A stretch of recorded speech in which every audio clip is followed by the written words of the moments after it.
The drill that I'm about to share with you is going to improve the quality and the consistency of your ball striking in just a few swings. And yet when you see the drill, you may well wonder how it works because it looks quite extreme.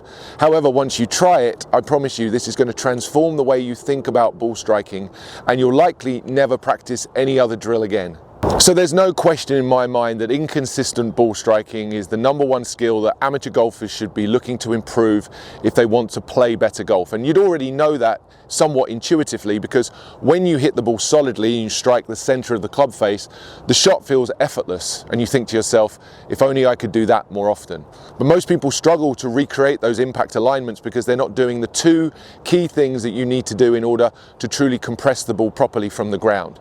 The first of those skills would be making sure that you have your weight far enough forward when you hit the ball. Most amateur golfers are falling back onto their trail side, which causes the low point of the swing to happen behind the ball. That leads to chunk shots, thin shots and top shots. So first thing that this drill is going to do, it's going to improve the location of your weight at the point of impact. And then the second part of the fundamental skills of ball striking would be the ability to sustain or conserve some of this shaft lean that we want at impact in order to make sure we continue to hit down at the ball and compress it nicely. So many golfers struggle with a premature uncocking of the wrists in the downswing, often referred to as casting. It leads to an impact position where the shaft is actually leaning backwards at the point of impact. That robs you of a tremendous amount of distance, as well as makes ball striking very difficult to be consistent with. So those are the two key skills you need: weight on the front foot, the lead leg when you hit the ball, and the preservation of some shaft lean at the point of impact. Those two things are tricky to coordinate and tough to do, but this drill that I'm about to share with you is going to transform how you do that and make it so simple you won't believe you haven't tried this before. What I'd like you to do is simply to take a T-peg and place it into the ground some 5 to 6 inches in front of the ball. So I've got my ball here positioned, I've got a 9-iron in my hands. I'd encourage you to start out with a short iron as you do this drill, but it will work for every club in your bag that you hit from the ground. The purpose of this drill is to improve the ball striking from the ground. Take the T-peg and I've placed that into the ground more or less in front of my lead foot. You can play around with the amount that you put the ball forwards, or the tee in this instance, but that's a good place to start. And then what you would do for a second is just remove the golf ball from the equation, and setting up to a place on the ground where the ball would be, you would swing back and then swing down with the intent of striking the T-peg that is now in front of your lead foot.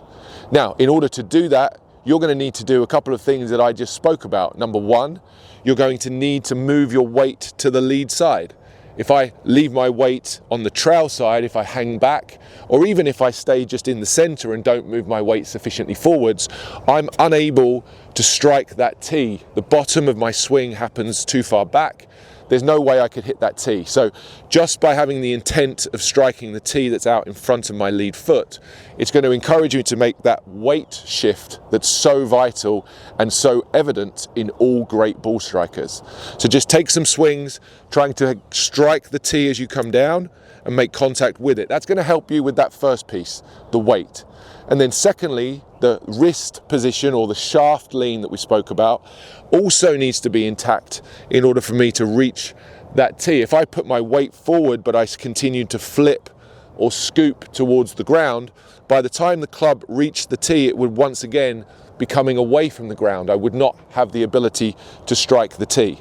So a few practice swings to start with, where you move forward with the weight, hold the wrist angles steady and solid, and strike down at the tee. That's the feedback that you want to get. If you do that a few times, you'll get a sensation that you maybe have never had before in terms of how far forward the weight needs to be and how far forward the hands or the shaft needs to lean at impact. And then once you've had a few successful tries at the practice swing, striking the ground 5 to 6 inches in front of where the ball should be and making contact with that tee, then I can add the ball to the equation. So I can still set up with my standard ball position with the ball in the center, swing back, swing down and try and make contact with this ball. And as you do this, it will really incentivize you to make those power moves, those critical moves that you need to do, the weight forward and the shaft lean. So I'm going to go ahead and hit one of these. Really nicely struck. You may or may not be able to see this on the camera. The tee's just come out the ground slightly, and the divot is 5 to 6 inches in front of the tee. In order for me to be able to strike the ground that far forwards, I have to have my weight forward and I have to have the shaft lean. Those two critical elements of great ball striking, which I cover completely in my tour quality ball striking video series, are covered if you do this drill. If you do these two things and you successfully strike the tee or the ball, if the ball's on the tee, you're going to experience a completely new level of ball striking that you've never had before. But just before I let you go off and start hitting balls with the ball position some 6 inches further forward than you would usually have it, there's one small caveat you need to understand about this drill. We play golf on a tilted angle, and as a consequence of that, this club head needs to swing on an arc around our body. You may be familiar with some of the videos I've made on that topic where we conform to the arc on the ground known as the grid. Well, the noodle that I've just placed on the ground is somewhat representative of that arc. And you would see here from the front camera that by putting the ball further forwards, I also shift the path more to the left.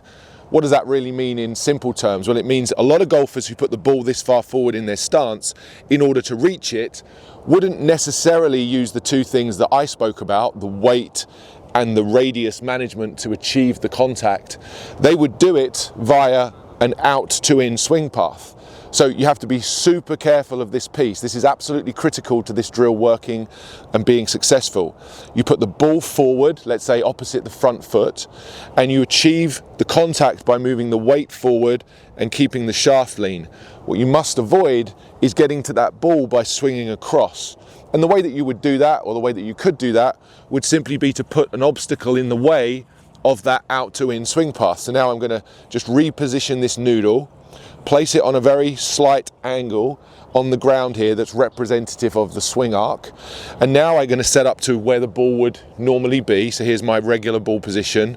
The noodle's giving me some confirmation of the arc and the direction I'm supposed to swing on. And now I need to conform to the arc whilst also still hitting the ball that's this far forwards.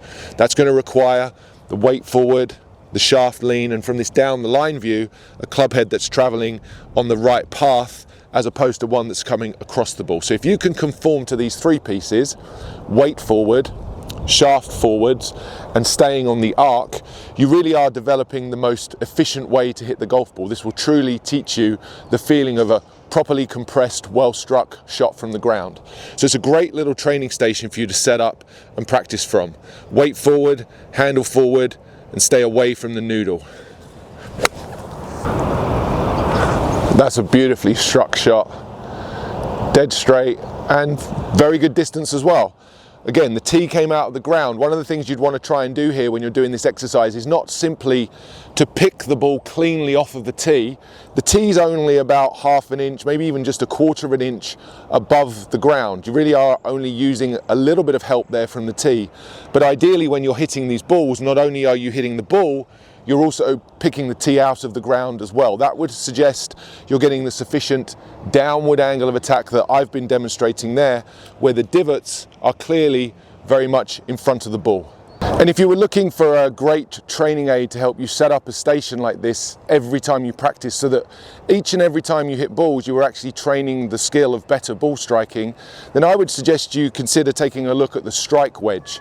The strike wedge is featured on the channel many times before. It's a training aid I use every day in my teaching, and it's one that my students have said has really helped them with their ball striking. Like so many good training aids, the concept is so simple. The wedge shape of the strike wedge sits on the ground behind the ball, and it creates this barrier that stops me from hitting the ground too far back. I have to create the sufficient weight forward and the sufficient shaft lean that we've talked about already today in order to miss the wedge. And then to make sure that we don't miss the wedge and hit the ball by coming over the top, you can add this slight small wall attachment here to the side of the wedge. This piece here just clips in really easily, and now I've got a barrier that will stop the club from coming over the top to reach the ball. If you can hit the ball solidly from this station, you are building some great skills that are going to make you a better ball striker and with it a better golfer.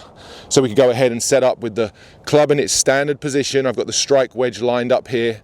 I need to move the club above the strike wedge on the backswing and then keep it above the strike wedge on the downswing by having the three things in place: weight forward, shaft forward, and the correct swing arc into the ball. That felt so good.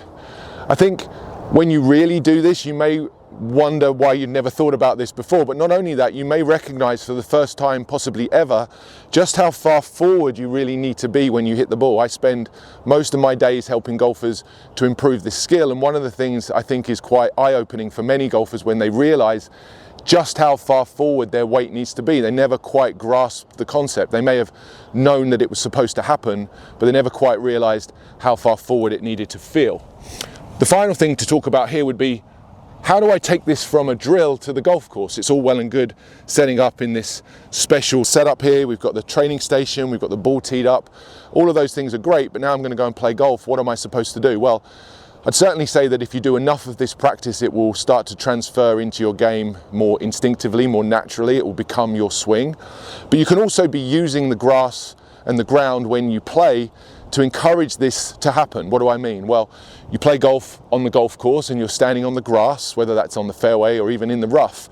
You could set up to your ball, and before you hit it, just standing to the side, making a practice swing or two, and ensuring that you see and that you get the very clear feedback that your club is striking the ground and kicking up the grass or the mud or whatever it might be, the sand here on the driving range, is kicking up target side of the ball. I cannot tell you the number of times I've been on the golf course with amateur golfers and playing lessons or pro-ams, and they'll set up to their shot, they're about to hit to the target, they've got the ball on the fairway, and they go ahead, make a practice swing, and they swing down, and they hit the ground 2 or 3 inches behind the ball.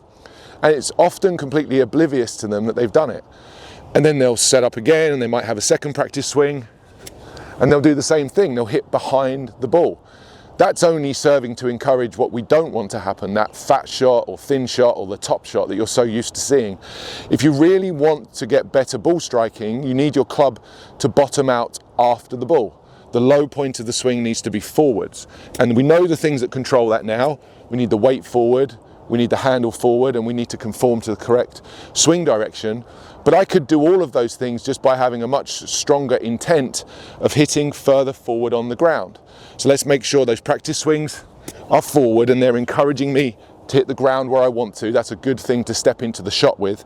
And then when I actually step into the shot, rather than even just looking at the ball, consider looking at the front side of the ball. Consider looking 1 inch or 2 inches in front of the ball. Just let your gaze move forwards and where it would currently or maybe normally be. A lot of people look at the back of the ball, and that can just encourage them to hit the ground behind the ball. So just let your gaze go forwards, encourage those things to happen. You've already made the correct practice swings. Now you're going to go ahead and hit it, trying to just look just target side of the golf ball as I make this swing.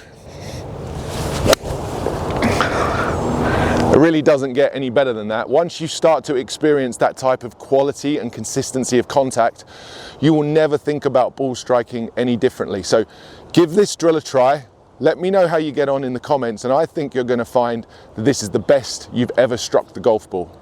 Thanks for watching today. I hope you found the video informative, valuable, and most of all practical, something that you can go and start to use immediately the next time you practice. If you don't have the luxury of practicing from the grass, you can simply just move the ball position further forwards opposite your front foot and hit the ball from there. The tee is really just to help get you started with this drill, and ultimately if you can get rid of the tee altogether, you're going to be really compressing that ball nicely. If you like the idea of the strike wedge and you'd like to learn more about it, I'm going to put a link in the description of this video where you can go and check it out. There's also a discount code should you choose to purchase one. And I mentioned in the video that many of the principles discussed in this video form the foundation and the core of my tour quality ball striking video series. This is a 16 video series that's over an hour of content where I systematically walk you through how to build a better, more reliable, repeatable and consistent swing. If you're interested in understanding all of the pieces that you need to do, including the drills you need to do it, then check out the Tour Quality Ball Striking video course. I'll leave a link down in the description as well. Before you go today, if you did enjoy the video, I'd love you to hit the like button and subscribe to the channel if you're new. And if you'd like to watch another video, and particularly one that features the training aid I used today in the video, the strike wedge, I made this video right here which talks about the versatility of this training aid and the many other features that it has. So if you're still interested in learning more about this product, I'd encourage you to watch this video next.